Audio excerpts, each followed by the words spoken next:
Thank you. Marshall Paul, any comments on 224? No, excuse me. We are happy with 224 as it currently stands. Excuse me. I think there was some questions about the clinically indicated language, and we are still happy with the way that that stands because from our perspective, that clarifies law, but doesn't actually change law at all. So we really don't have an objection to really any formulation of that language. Other than that, I'm happy to answer any questions about it, but we generally support it. I think Jennifer did a terrific job of explaining it to us, and I think we're all okay with it. Fantastic. Thank you, Marshall. Okay. I don't know what's happened, but I can't see the committee anymore. Oh, you can't see us anymore. Okay, now I don't know what, my dog is going crazy. We don't mind. Your dog's fine. Marley's fine. Okay. Well, maybe. Maybe.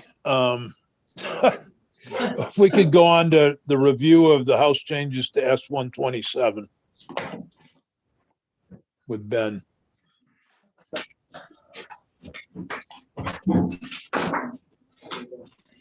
Thank you. What's that? 127. Yes, but this one we're just. Oh, I think we're concurrent. Yeah. Oh, concur. Yeah. Yeah.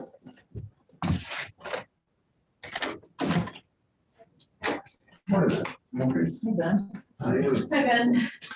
everybody today. As you can tell, We're great. a little testy. Well, I'm there with you. Yeah. And just as an FYI, I know the House goes live on at 9:30. I might be called away to the floor at some point. I'll catch up before, so. But as far as 127, Ben Obergowski from the Office of Legislative Counsel. I believe that you have a comparison document that highlights the changes between the House and Senate versions. If everyone has that before them, I'll quickly go through it. In section 1, subsection B is section 724. It's been struck all together. The reason why is because of the 90-day 180 change. Bringing it back to 90 days didn't necessitate a change there. Subsection C also reflects the 90 to 180 changes, and that's on pages 1 and 2.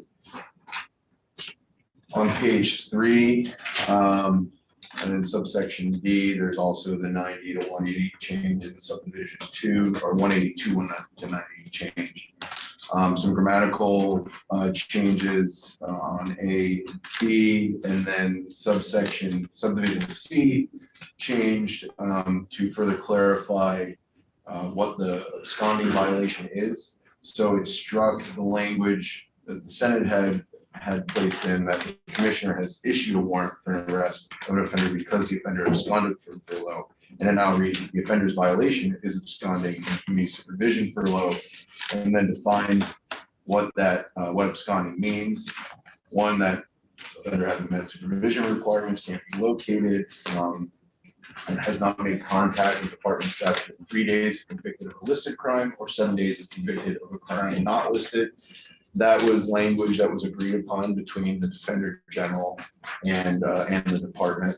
Ben, can I ask a question? Yes. Are these are the same changes that you went over with us last time, except that you didn't have a highlighted version? Correct. So there haven't been any changes since then? Just now you've just given us a version that highlights. Correct. Yeah, so it's easier to reference. Oh, okay, but we did go, okay. This is extremely helpful, Ben. Thank you. Yeah. Thank you, Senator Ruth, for suggesting. Yeah, it is. Well, and then section 2, Senator White, I know that you gave an overview of it at the last time, and these I didn't highlight any changes because it's a brand new section from the Senate version. But Senate Gov Ops did take testimony on it previously, and the parties and stakeholders in House Corrections both were in agreement with the language in section 2. Section 3, which is page number second to last page, is the applicability section. And if you see in subsection B, which referred to more of the substantive provisions, the change from 90 to 80 days, that has been struck altogether, and now it just references those procedural changes for pending appeals, that the pending provision would go into effect, and then the objection and certification provisions to the appeals to ease the burden on the parties. The effective date remains the same, and the bill title on the last page has been changed to more accurately reflect the addition of the monitoring commission to the bill. Compliment the House on their fine work.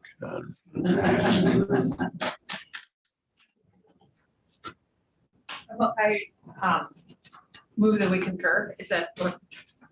Yeah. What is this on the floor now, Ben, or has it been voted out? It was voted out. Third reading?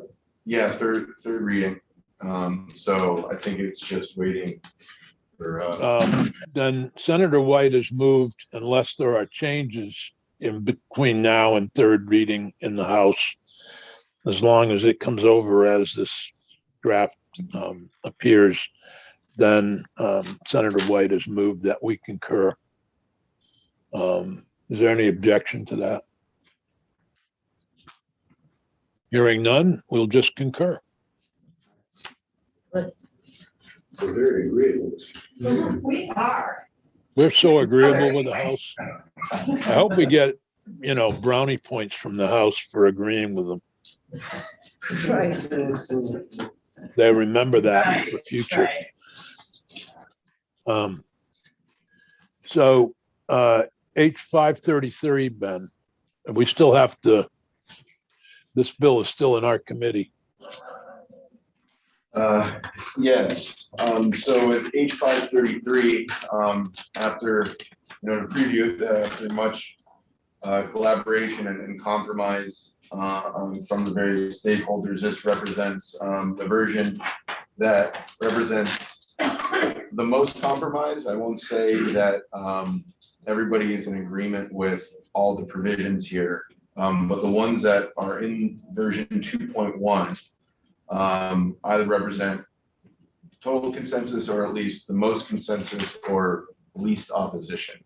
But that being said, We should have a different color for each. right. And the highlighted versions still bring in some of the additions from the previous version, just because they were changes that did change drastically, and just so that the committee was aware of sort of the comprehensive nature of everything. But I will highlight the specific differences between the last version and draft 2.1 right now. The first one is that there was a discussion over section 4241A5, which is specifically on page 2, lines 1 through 3. This in 2.1, it strikes the definition of derivative proceeds. So that, which at the time said that it shall not include real property which is occupied as the primary residence of a person involved in the violation and a member or members of that person's family. This is the same as the last draft, but it was struck due to concerns that the language would preclude seizure of a house that was acquired through drug proceeds that was being lived. Now, I would highlight that this specific language is not in agreement between the stakeholders. But this is one of those instances where it represents, I think, the most consensus or at least opposition. So I've lost my place, but is this the language that, in other words, would, under what is in here, the house be able to be seized if it was obtained through drug purchases? Yes, it would enable it. But there were competing considerations between the Defender General's office and law enforcement, where on the one hand, this could potentially seize property and place people on the street, but also could reward bad actors that acquired property through drug proceeds. And then this is connected to later down on page 2, the highlighted definition of real homestead real property. This definition is essentially a more precise cross-reference to what was referenced before in 27 VSA Chapter 3. This defines homestead as a dwelling house, outbuildings, and its connected land not exceeding $125,000 in value that's owned and kept as a homestead. The definition was subject to much debate and disagreement, but this represents, like I said, the definition that reached the most consensus. And this essentially plays out that property could be seized, but essentially the person would get a return of $125,000 of that value. So while these are exemptions to seize property, this would essentially play out almost like a mortgage foreclosure, where it could be seized, it would have to go through a process, and then the money up to $125,000 could be returned to the owners. Again, it's those competing considerations of being able to seize property that may be ill-gotten, but also there is the concept of people may go through that process and may ultimately be evicted from their home, but they at least get some money to try and find new housing. So let me make sure I'm understanding you. So you're saying that the definition on line 7 of homestead real property is 125,000 or less. Mhm. And if it's more, like it's a $400,000 house that's seized, the person is going to get back through this process potentially 125. Correct. And then the remainder could be seized.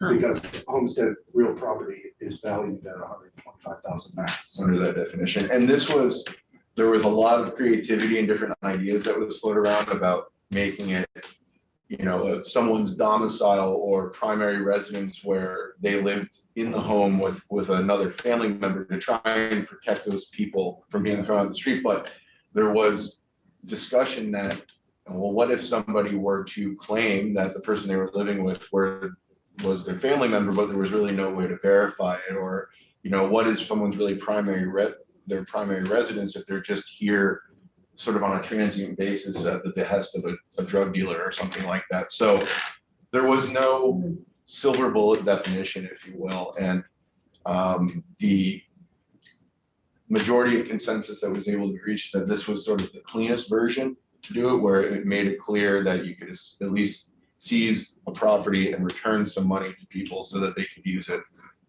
later on. But it is not without controversy. So could I ask about a seizure? So a seizure means they're entitled, so they take it. Does that mean they take it and everybody who's there has to move out?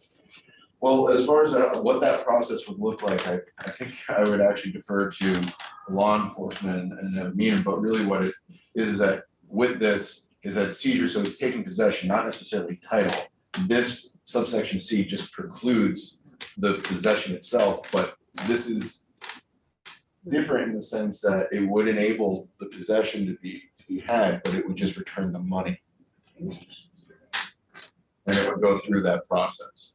So, how many times do we actually seize homes, property?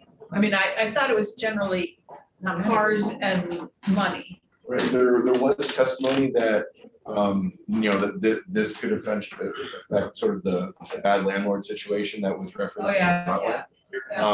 From my understanding and from the testimony, it seemed like that's really the only example, and I think based on the data that had been produced, that it mostly is cars, but homes. I mean, this is a process that's used sparingly to begin with, so it's sort of to be seen in a sense as well. But I think you're correct. I remember there was a case at UVM where there was a fraternity that was dealing drugs, and there was the attempt to seize the fraternity house on campus, and then there was intercession at higher levels on behalf of the university and the fraternity, And so ultimately the property was not seized and confiscated, but the process began because they determined that via the fraternity, it was an operation, a pretty sophisticated operation to sell drugs on campus, and that the fraternity house was the tool by which it was being, but as I say, ultimately, it didn't go through. So I don't know, and I gotta imagine our numbers are incredibly small. They're not, it seems like there aren't many anymore, but there used to be a lot. And the one in Rutland that you mentioned, isn't that the one where there was an elderly couple, they owned a house other than where they were living, and their son was living in it. And they did seize that property, and that went to court. And what was the disposition of it in court? I mean, the owners of the home said, hey, we don't know anything about what's going on over there. Our son lives over there. We don't go over. And this was right near where I worked, so I don't remember it well. Yeah. Didn't that case eventually wind up with the government, this federal government, not taking their property? And I don't know. Is that the case you were speaking about? Well, this was just in reference to the prior testimony about that block of homes were seized and then ultimately converted, that this could potentially preclude that if you change the definition to some of the versions that were floated. The other possibility too is that, I mean, if the home is valued for less than $125,000, which, nowadays may not be likely, but it wouldn't be seized at all and wouldn't go through the process, but it's in excess of that now. So we're gonna seize a bunch of apartments, and there are 42 tenants living in those apartments that have nothing to do with the Right. drug dealing that's going on. And the Rutland police are gonna become landlords for those 42 people, or we're gonna kick them out. I mean, it is very complicated. I've seen, Yeah. seems like it could be very detrimental to an innocent person. At this process, we either do it this way or just take out the homestead completely and leave it to current law. So those are the choices on that.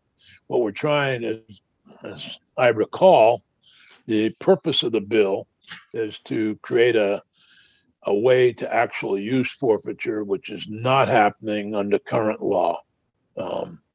So, that's the view. But Ben, if we just took all the homestead stuff out, it would revert to current law, correct? Right, it wouldn't be a precluding exemption, so it would just be however the process would normally play out. And that seems to be where the controversy is in the committee. We have no problem with taking a motor vehicle at 10,000 or less in market value. Yeah, these numbers on $25,000 or less for currency and 10,000, those were, everyone actually was in agreement that the original numbers, which were I suppose they don't want clunkers to. Right. So there was. My car's worth less than 10,000, so I guess it couldn't be seized. I don't think I've Mine's ever worse. heard of car worth Mine is worth less than 2,500. Anyway, am I correct on the home? If the committee's really worried about the homestead process, we could leave that to the future. Well, Is I am a little confused because my understanding all along had been that it was essentially a compassionate concern that we didn't want to seize people's residence and put them on the street. And in this case, we would be putting them on the street, but we'd be saying 3 months down the road, you'll get a check. Yeah, it could be like that, and the analogy that I think is apt is that it would work out sort of like a foreclosure process. So I don't think the eviction would be immediate, but ultimately it could lead to that situation. And Yeah. if this provision were taken all together, I mean, it would still potentially subject homes to Yeah. seizure. Yeah. And that's a policy decision too. I mean, if the committee wants to say, that homestead real property is just, you don't put a cap, you don't put a definition or, a person's domicile that they reside in with a family member, that would preserve those people to live in their home, but could hinder law enforcement investigations. Well, I think the chair's right that trying to change it at this point and get back in touch with the stakeholders and everything, I think is a bridge too far. So it seems like we either have to go with this or eliminate one, C1. And I guess of the two options, I would prefer to keep C1. So I have questions about it, but it seems to be better than the current situation. What's your thought, Dick? My thought is agreement with you. Okay. Alice, what do you I think? guess if it is better for the owner or tenant with this, then I guess I would go with this. Yeah. I mean, I guess I'm not gung ho to go with, at the same time, I'm not gung ho to have a police benefit when a family might be really disadvantaged. Yeah, the part of this bill that I'm more worked up about is that percentage Yeah. at the end. That seems like a bad change to me. Well, I can continue on. If so, right now, it seems like we're to keep this provision as is, and if it needs to be revisited, we'll do that. The other highlighted change I wanted to highlight is in section 4243 sub D, which is on page 4, starting on line 17.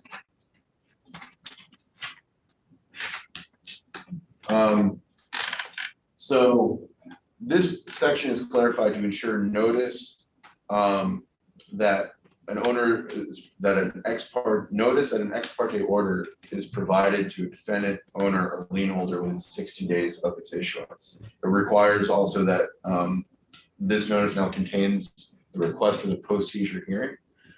This covers situations where notice wouldn't be covered sort of by serving a search warrant as well. Because a search warrant, normally the way that it would go is that, people would be in the house, property may be seized, there would be an inventory that is left, inventory of items taken that would be left at the home. So that essentially does serve as a form of notice to either the person that was in possession or to anyone that was living in the home, sort of by constructive notice. By the first year that they're living there, they probably understand that certain items were taken. And so this really just accounts for instances where, when the state seeks an ex parte order, it's done, just by the state without notice to the other side. So this bookends that side of it where the notice would be given in that situation. And then it would have to be done within 60 days of the preliminary order or seizure. When you look at this in relation to the petition for forfeiture and that filing and service there, notice is achieved by that because when it's filed, it would be served as required under the service provisions too. So, and within the petition of forfeiture also includes a request for a post-seizure hearing. So this just accounts for that situation where notice wouldn't necessarily be readily given in a situation. And essentially, if a search warrant was already issued, based on the testimony and discussions, it's pretty certain that a petition for forfeiture would probably be filed because of the probable cause that would be needed to issue that search warrant and the resources that would be included by or be involved in that process. So based on the discussions with law enforcement and the testimony here, that was sort of the import of their. Can I ask on page 5? I like this if it says what I think it says. So now it says if notice is not sent according to subsection D, law enforcement agency shall return the property. And then we're striking that idea that they can still commence a forfeiture proceeding at a later time. If that's struck, is the bill silent on that and they could still do it? Correct. The striking it is different than a prohibition on it. And I think based on the Defender General's testimony is that there just needed to be some clarification of intent either on the floor or or some other form to indicate that striking that language would essentially prohibit the state from getting a second bite at the apple, so to speak. Well, that's what I mean.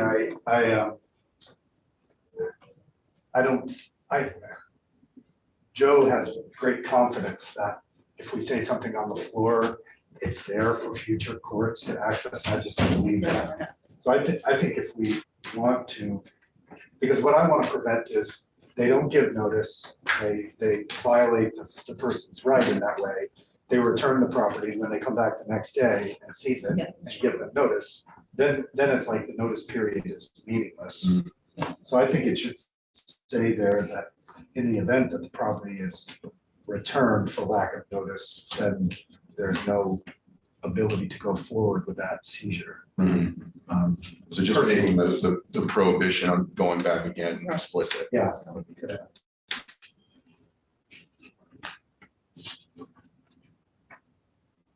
Okay.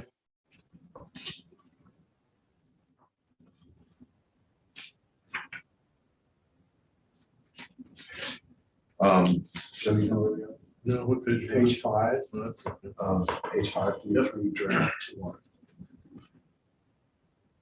2-1.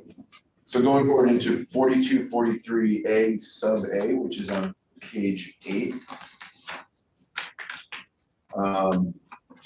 Page 8 starting on line 12. This just adds a cross-reference to the notice under 4243D, which bookends the notice of the ex parte order that I discussed before. I think we got a problem in the language there. It says unless a timely request, a timely demand. This is line 6. Yes. It should be timely here.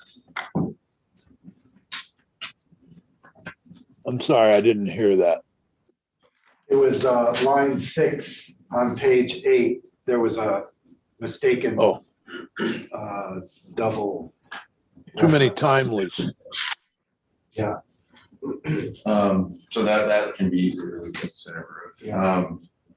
And so, yeah, this just bookends what I talked before about including the post seizure hearing notice with the ex parte order. And that would be, and again, all of the timelines for this have been made to be 30 days, with the exception of the 60 days for the ex parte notice to be issued, but 30 days for the individual to request a post seizure hearing following notice. And Senator Nika, you had asked before sort of about publication versus that. So noted when a petition would be served under Rule 4, there's personal service or service by mail, also mail by publication. And mail by publication becomes complete after 21 days after its initial publication. So if someone were to request after that, that would be the time the starting point is at. After the 21st final day. date of publication. Right. It was served by Yeah. So on 4244 D2, which is on page 12, starting on line 7. This clarifies the burden that an alleged innocent owner must prove to prove their innocent ownership. It requires proof of valid ownership, interest, or regular use. So the language that you're an owner or a family member of an owner who's a regular user, the burden on them would be to show that they do use it, and this is to mitigate the concern that the long lost uncle off the street might come to the hearing and say, no, I'm a family member, I'm a regular user. It would be a burden that would have to be proven. And also evidence that the owner did not consent or have knowledge that the property was being used in a way that was subjected to forfeiture. So using the car to transport drugs, or any item that may have been subject to seizure that was used. How would you prove, even by preponderance of the evidence, that you didn't know something? Well, it would probably be through testimony, and oftentimes there are spouses that don't know what the other spouse is doing, and so there probably would have to be evidence. I mean, shouldn't the burden be on the state to prove that they did know? Because it's hard to prove a negative. Yeah.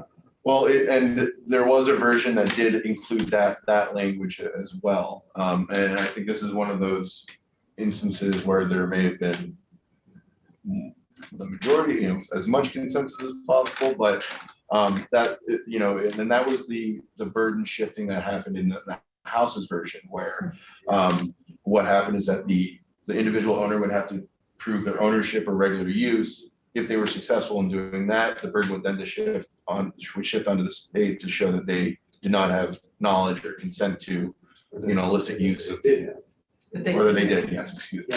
That makes more sense to me, that Yeah. you have to prove that you are the owner or the regular user, but the state has to prove that you knew. Yeah, um, because it really is almost impossible to prove a negative. No, I didn't know anything about it. Well, this is the classic Donald Trump Right. move, like he's never, I the didn't state know of his that, mind can never be penetrated. right, I didn't know that we were scamming all those contractors. Huh. At every job I've ever done in my career. And every subcontractor I've ever hired has never been paid. I didn't know that. All right, for the benefit of our YouTube audience, I will just say I'm going to remain silent. We're gonna, Remain right. silent. Help us. So I really want to get done in the next 5 minutes, so. we can do that. So I'll make the change to shift the burden back onto the state there. 4245 no longer exists in the bill. That was the remission or mitigation of the property to the state's attorney. There was a lot of discussion about that being an odd form of law. In Vermont, it is. It's actually done at the federal level in the administrative process, but that's just been struck all together, and it keeps the current provision, which vests that power with the court to remit or mitigate a forfeited property within upon request within 90 days of forfeiture. 4244B, which is 4248 7B. This is the changes as far as distribution to law enforcement and then to the general fund. The changes to 70% for law enforcement, 30% was due to the competing consideration. This is really tied to the limitation on federal adoption as well, where this is be a more workable system. Essentially, law enforcement wanted an incentive to use it rather than the federal system. And then by bringing federal adoption into it, it does limit that incentive where they could also leverage the federal system as well to retain proceeds from seized and forfeited property. So, and the 70% and 30% numbers came from a prior committee discussion that at one point the Senate had proposed this some years ago. But this was a point of discussion in the House as well, where it was really just about flipping it from 45 to 55 or vice versa. So this is a more significant change, but it was to, again, with the intent of creating a workable process that could be used. so the argument for the proponents of higher percentage are saying that part of the reason the law isn't used is that it's not really in their financial interest to go through the process unless they can get more on the back end.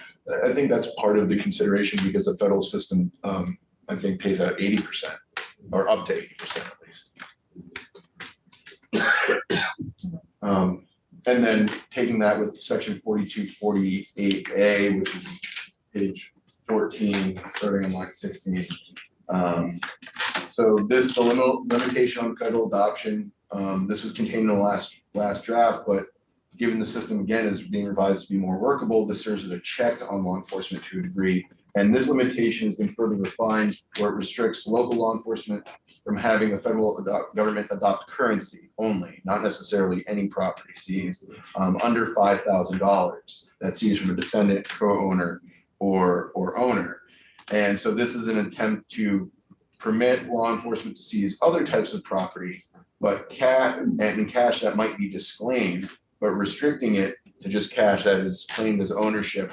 A lot of the examples I think that have been testified to in both the House and here is, cash is an easily transferable object.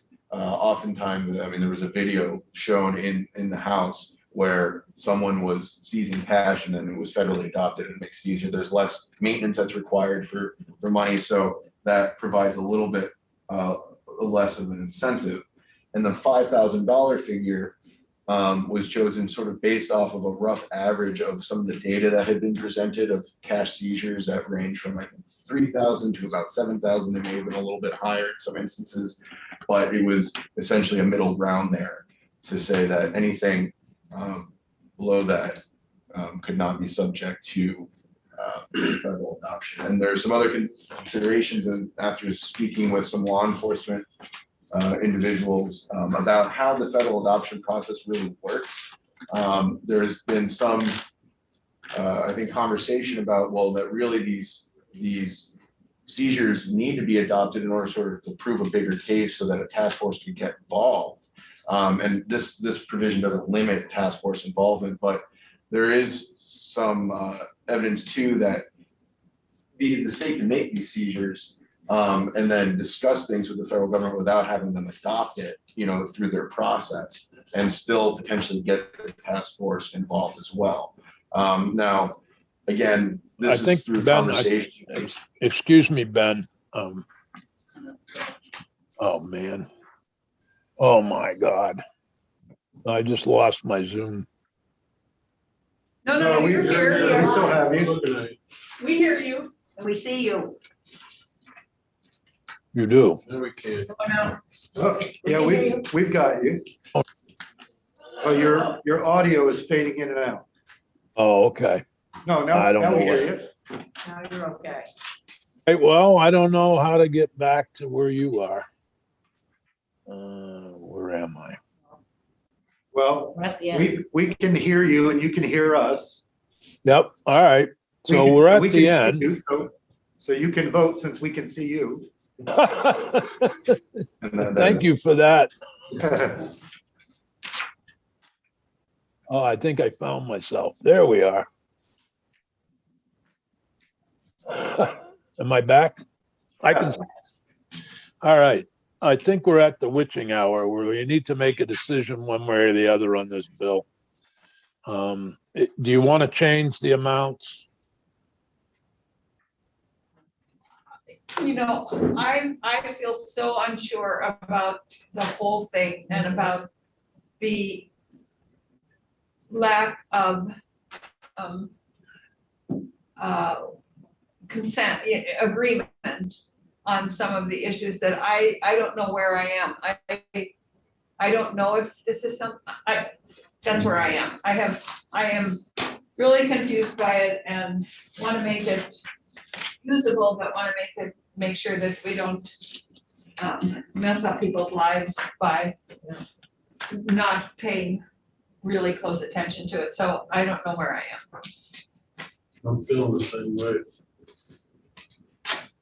It's the conversation about trying to do due diligence. And when I'm hearing Ledge Council tell us that there is not agreement on something, that naturally leads me to want to pull in the people and Right. weigh in on whether or not they have made a decision here that makes the most sense. When we don't do that, I feel like it's a problematic situation for us. I don't want to have to write a letter to the governor explaining what we did not intend to do. That's an easy way of saying it. Yeah, and I would like, on the disagreement, I would like to hear, as Joe said, why there's disagreement and where we might weigh in and settle on just because there's 80% agreement, we might actually end up agreeing with 20%. So Okay. I'm very uncomfortable with it, Bill. All right. I think if advancing it on a 3-2 vote with two people saying that they don't know where they are in terms of the process would be bad. So having just heard that, I think it probably makes sense to hold off on it. All right, let's see if we have time. COVID may inhibit our ability to adjourn as planned, so we can try to see if we can revive this and get some people in here Wednesday morning, schedule it, and if we cancel it, we cancel it.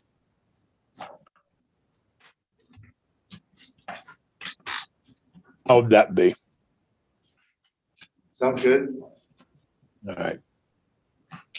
All right, Ben, can you get with Peggy on who we should hear from Wednesday? Sure. We'll And it may meet be from in that 8:30 to, time they get together on something, but and we'll try to see if we can't come up with something. If not, the bill dies, it come back next year. Senator Sears, there was a few changes, Senator Ruth, you mentioned some. In the meantime, should I go ahead? I'll make those changes and then. yeah, I think that makes sense. And then all the stakeholders can get the updated draft. Right. I want to make clear though, if we could before, think about what percentages. I think that was the argument when we came up with the Senate. The first time we did this, the Senate felt that it should be a higher amount, and I believe it was 70-30 that we had proposed. The House insisted that it be the other way, 45-55, and the result is it's not used at all. And that, there's little point in doing it if you're not going to use it. And so I think that that split needs to be looked at in terms of, I realize. So that's where we were at. Okay. We've got like 7 minutes here. Yeah, I gotta get upstairs. Why don't we adjourn?